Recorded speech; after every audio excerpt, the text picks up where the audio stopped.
I'm curious if some of you who are the Mount Madonna student contingent would actually feed back to this community of learners. What struck you or touched you or awakened in the process of the engagement of all of us together, and maybe to take a sampling of that to help us understand what the heck we thought we were talking about. But I want to hear your voices and hear just hear the sound of the texture of your experience that's been happening in the process of us being together. I'd actually like to address what Vivian said to us this morning, if that's all right, because I think what she said really spoke to my experience with this year's Chautauqua in particular. You know, Vivian referred to Angelus and Peter as the headliners.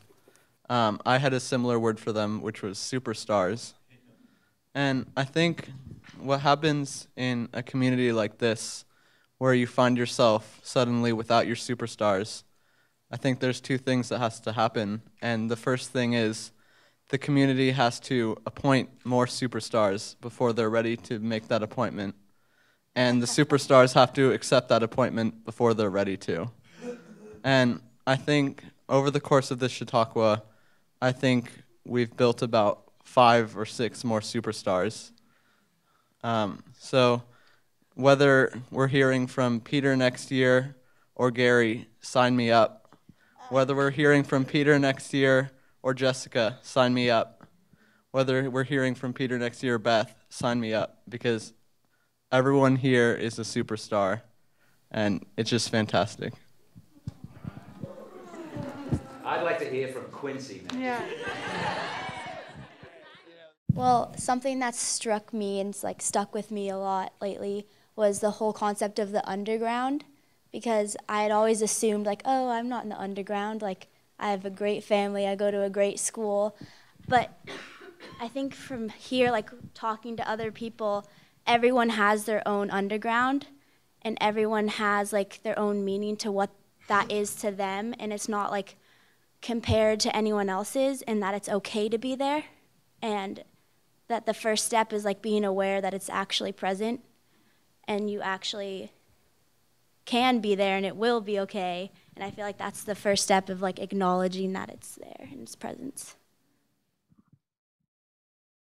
I think to really touch on SN's question, on a really basic level, I think age is another way to separate people.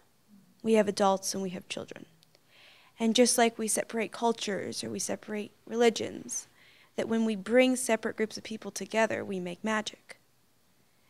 And whenever we experience something outside of ourselves, we learn something about ourselves as well as them. So I think that's part of the magic of Chautauqua. And that it's so incredible for me. I was talking to Jessica today about my first Chautauqua, and the first time I had an adult look me in the eye and say, wow, what you said matters to me. And that incredibly empowering moment. And I feel like to a certain extent it's also nice for adults to actually feel important to kids.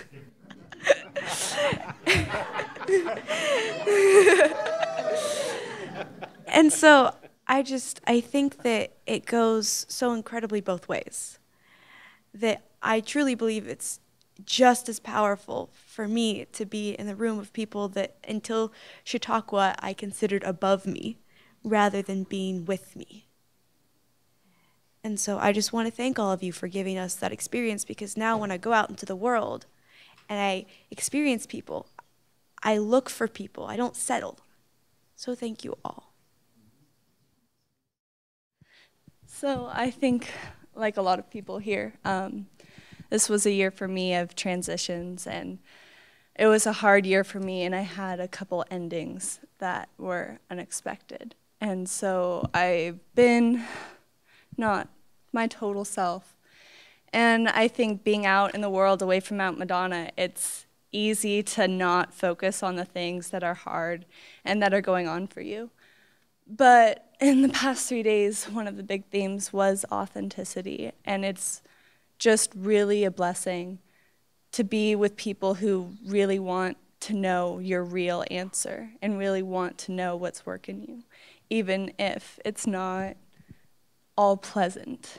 And so for me, it's just really nice to be with people who are calm and are aware and really want to know. So, thank you.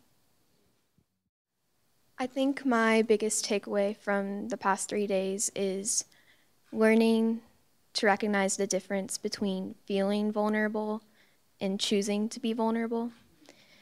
For me, in my personal journey, that was a major transition that I made once I came to Mount Madonna.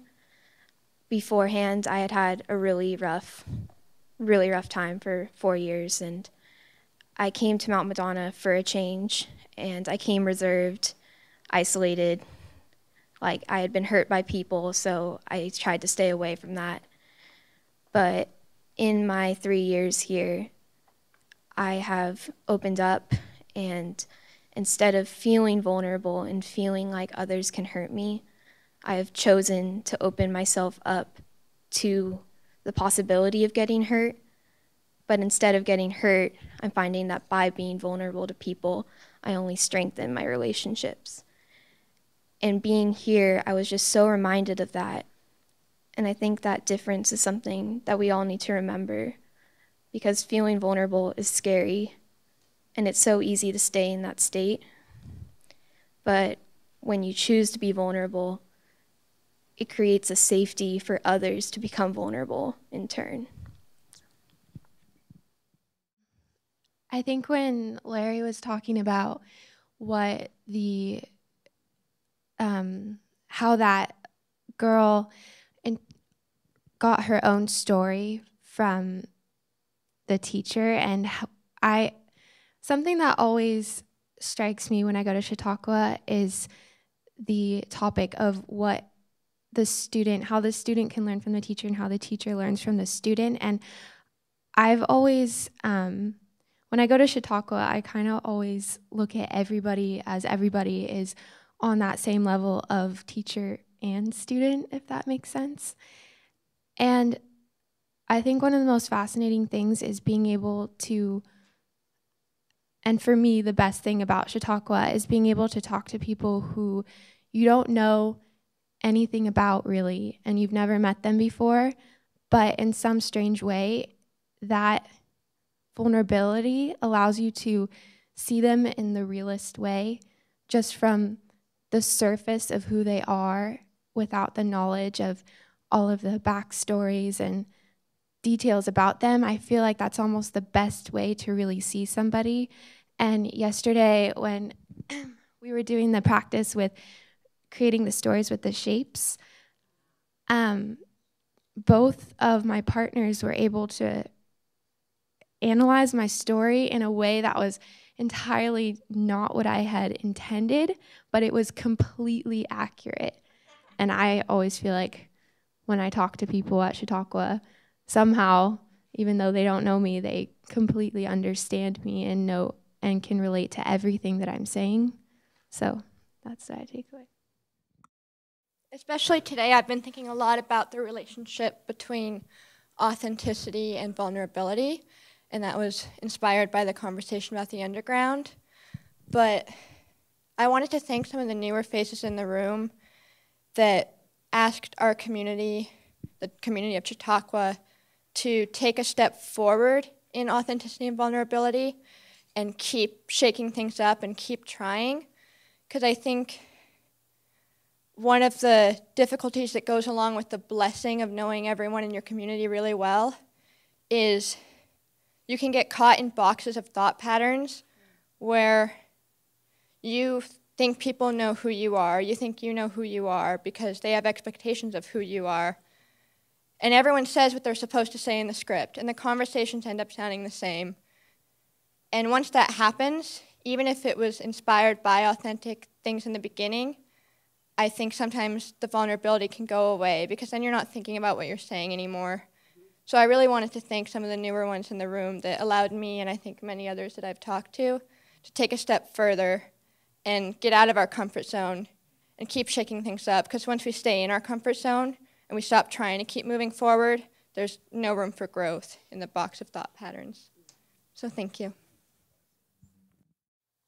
We have an invitation of a question for the small group, but at this point I'm really not attached to my knowing more than anyone else's in the room. So, you know, if it morphs, please let it. But here's the excuse for having a conversation, and that is on the orthodox side of subversive orthodoxy. You know, there's the dilemma of when you feel a calling, you know, to act,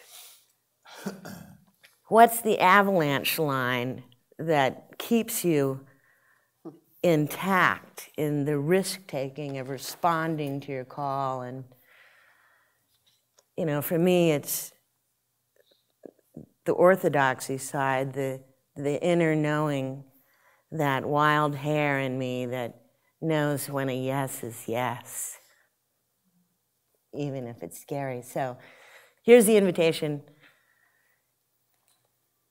If I were really listening to my inner voice now, what would I admit it's telling me? One more time. If I really listened to my inner voice now in my life, what would I have to admit it's telling me? And so there aren't that many people who don't know each other well here right now. Do your best. Yeah, so sit. You haven't had a conversation with somebody and you'd like to. Sit grab with them. yeah. Don't wait to be asked, and you know the rest.